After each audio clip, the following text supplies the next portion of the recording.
how to choose the best retirement community. That's a question a lot of you guys, if you found this video or you found my channel, you're asking yourselves that. How do we know where we want to be? What's the best place? How do we even start? The first thing you need to do is to get a checklist. And that might be something you physically write down or something you just have up in your brain. Either way, you need to know what kind of criteria are important for selecting your retirement community. Now, the thought of moving to a new place and retiring can be a really daunting thought. Some of you are not yet retiring, but you will be retiring once you live in that community. So when I say retirement community, I don't mean everybody there is not working, but this is where you will live in your retirement. There are lots of great options across the whole United States. I haven't really found any yet in foreign countries, but there are a lot of retirement options, and later in this channel we might start going into some of those. We'll see. Stay tuned. But for now, we're going to focus on the United States, and as you guys already know, I work in Arizona. Now, we have some plans to expand to some other states here in the Southwest, but for today's purposes, we're going to keep it all pretty general. So when you're thinking about this checklist, let's talk about a few things that you really should be considering. Now, stay tuned all the way to the end. The last one I think might just surprise you, where I rank it and why. But let's get started, and I'll tell you how I would go about choosing my retirement community. So the first thing is, where do you want to live? Most of these communities tend and trend to be in warm climates. I don't have knowledge of very many of these communities that are far in the northern states that are snowy and cold. There are a few scattered throughout the United States, and I'll tell you why that is in a second. But based on recent weather events, I don't think many people are going to want to choose a 55 plus active adult community in Buffalo. I'm sure if there is one, the clubhouse is currently iced over. And that's not really what I want in my retirement. What you want to think about, though, is how far away is your family? If you still have parents who are living in your current city or another city, maybe that's something you have to consider.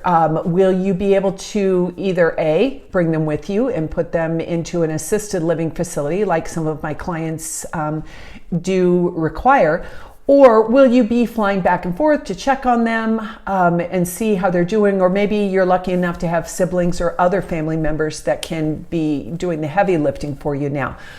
The other big thing is, and it is for me, it dictates where I live, grandkids. So if you want to be able to go back and forth and see your grandkids, of course, they might come see you now and then, but as they get older, that will be less and less because they're just too busy and they can't take time out from school and sports.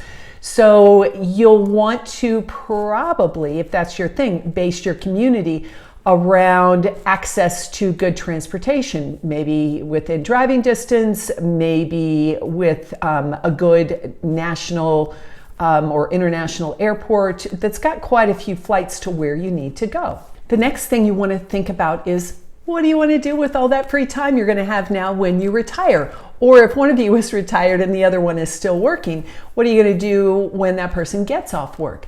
Is it important to you to have things in your community like a massive amount of pickleball courts? Okay, that will dictate where you're going to live. If you're like me and you love to travel, you're going to want to be in a community that is an easy distance from an airport, because if you're going a lot, then you start thinking about, okay, what is the Uber cost versus the parking cost? How long does it take me to get there? If it's a 2-hour drive to a decent airport, you might want to rethink that. If it's, under 1 hour, okay, I can do that. I need to be able to get in and get out quickly because I do like to travel quite a bit. If you're a person with more specialized interest, for instance, if you like to work on old cars, not every community has an auto shop for working on cars. If you are really super into hiking, then some communities might be more desirable, or even some cities might be more desirable. I know a lot of our YouTube family that call me now are gravitating a little further south into Oracle and Oro Valley and parts of Tucson to be near really good hiking trails. We do have areas in the Phoenix area that have good trails, but if you want a little more hardcore experience, I've got a list of good places for you. So if that's your thing, put it on your checklist. What I want you to think about is, what do you consider to be fun? Everybody has a different idea. Some people are more introverted and they just want to be able to go to a ceramics place or a ceramics studio, I guess, and work on a project. It's not about the social aspect. Others of you are super duper social and you want a lot of activities, clubs, things where you can meet and interact with other people. The key is to start thinking about what is important to you now and what are the things on your list that maybe you've always thought you wanted to try. That will dictate where you end up. Might be different from state to state even. So think about that when you're looking, because I know not all of you guys are looking at Arizona.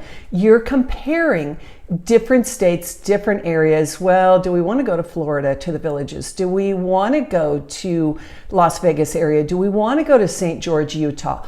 All of those things are going to figure into your final selection. So be sure to start thinking early on about what might interest you. Next, and this is kind of tied in with our last point, what are the specific amenities? Again, if you're hyper into pickleball, you're not going to be happy with a community like mine that has only 2 pickleball courts. It's just not a lot going on there. I think things are starting to get a little more active. We have some pickleballers in my neighborhood now, but if you really want a lot of tournaments and big activities, you're going to want to choose a different community. Also, if you don't want a true 55 plus community, but you just want a great retirement destination, something like Scottsdale or Cave Creek, Arizona, Carefree. Those are places that a lot of people choose to retire to that still have really, really nice amenities for seniors. They have rec centers, they have pickleball, they have all of those things. Green Valley, Arizona, just south of Tucson, is another option that has a phenomenal rec center system. So you don't have to be in a more expensive 55 plus dedicated community. Those kind of things are an important part of your selection checklist. So be thinking about, what do I want to do in my free time? And maybe kind of rank things 1 to 10 of all the things that you do now or you want to try. And I can help you sort through that list to recommend the best communities. The next big thing is, what is your budget? If you are selling a house where you're at, maybe we need to get an idea of the value. And if you don't already have a really top realtor that you know and love, let me know, because I am partnered with pretty much everybody in the real estate universe who is anybody. I can recommend a specialist for your home in your neighborhood. Then we know how much money we've got to play with. That is going to figure into things. Or maybe you're thinking, well, we want to downsize our home, we're going to sell, but we also want a RV or travel trailer. Or maybe you have a boat and you want to spend part of the year on your boat. That will all figure into your budget. One thing I want you to think about is that many, if not all, of these communities will have a capital improvement fee. So that is part of your sales price. Usually 0.5% of the sales price up to 1% of the sales price, just depends on the neighborhood, that you pay into the community when you buy. Some people really get upset about that fee, but my rationale is that is what pays for the infrastructure. All of that money goes into a pool to help keep the amenities nice without them having to raise your HOA dues. Now, if you're still working, an extra $20 a month is not generally a big deal on your HOA.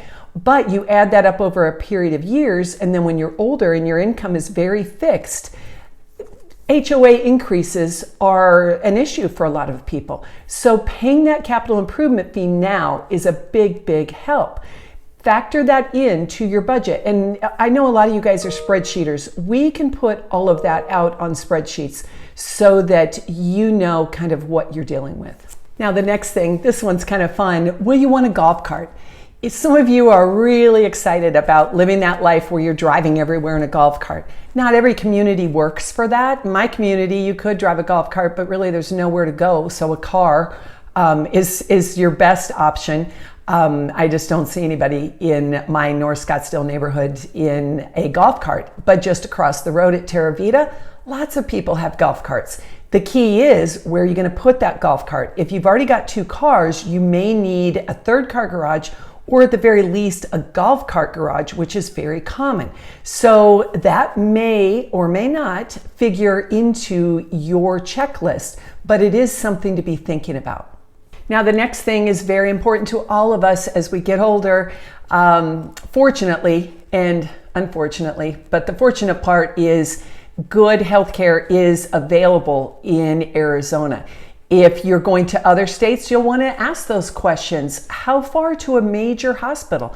How far to places like physical therapy or to a surgery center, that kind of thing? Physical therapy is a real big deal because that is a bummer if it's more than a few minutes away.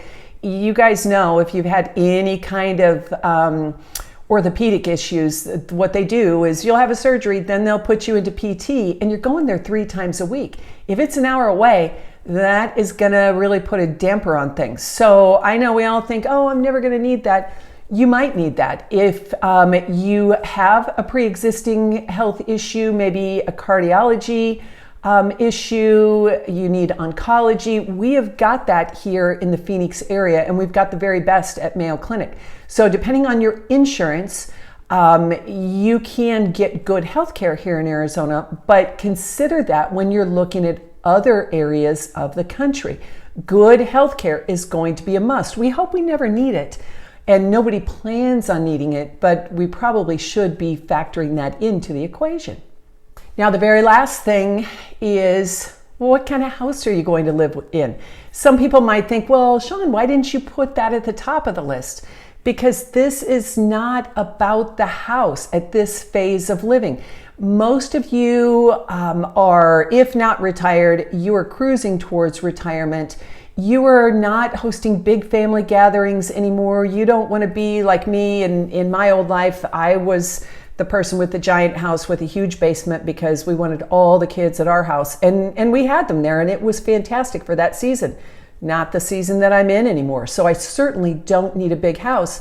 I'm not about the house anymore. I want a good, safe place to live. I'm all about the community, and you should be too. What is it close to? Does it have the amenities that were on your checklist that we discussed earlier?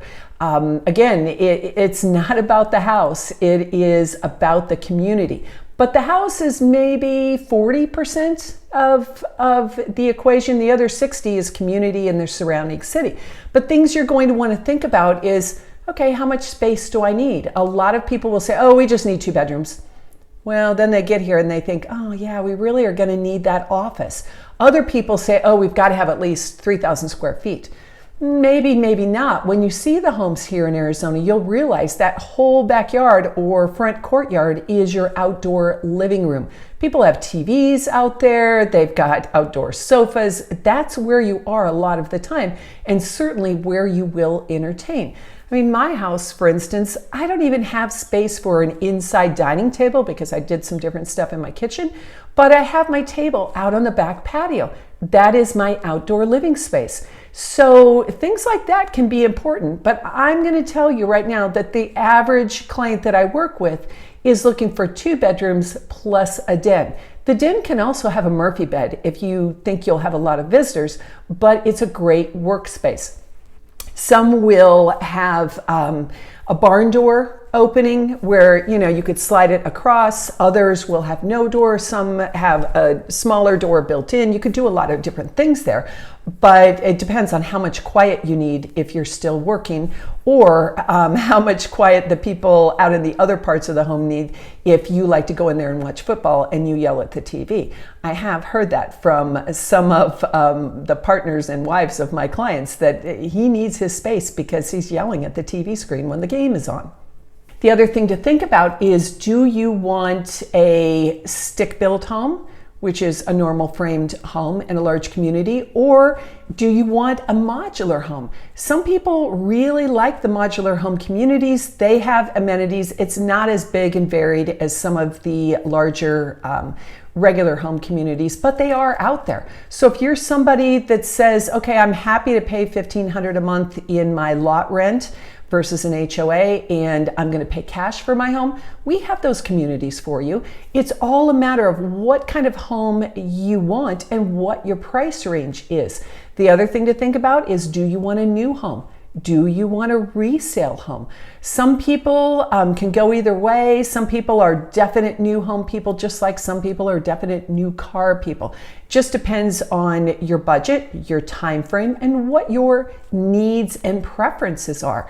Any of those things are things that we can help you with here. So again, maybe only 30 or 40% of your decision will be based on your actual home. The rest is going to be based on the community. And the communities are going to be very, very similar at different places across the country. Lots of these communities, the Del Webb, the Trilogy, which is built by Shea, are mass produced. That sounds like they build them somewhere else, but they don't. But you know what I mean. They're big national builders that play in these communities. So the floor plans are all going to be about the same. They know what you guys want. They will start small, and then they'll always have some larger options. But most of us are going to fall right there in that middle slot of 1,800 to 2,100 square feet, 2 bedrooms and a den. They know that. They know we're not there for the house. We are there for the amenities and the lifestyle. We've finally gotten rid of kids. We're not taking care of people anymore. We don't have to work anymore, and we just want to have fun. That is the key to all of this. And so I want you to be thinking about all of these things when you're starting to plan your upcoming move. I think all of these points are going to give you a good starting basis point for your overall life plan. And this is a pretty big deal. A lot of people that I work with will just say, pure and simple, this is it for us. This is our last move. And you start getting to, 55 to 65. I have some clients who are older. I had one gentleman that called me from YouTube who was 96, and he wanted to make a move. And so this probably is going to be one of your last big moves. I want you to carefully consider it.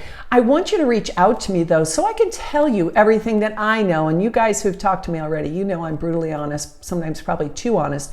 I'll tell you everything I know, and I'll tell you exactly what I think, and I'll tell you what I would do if I were in your shoes. So if you'd like to get started with that, please reach out to me at the number below on the screen, and let's set a time to talk. Before you do anything else, give me a call. Even if you're not coming here for 2 years, or you're not going to retire for 2 years, let's talk now so I can give you some good guidance. And I'm happy to do that so that we can have a well laid out plan and you can utilize your retirement checklist. So again, number below on the screen, and let's talk soon.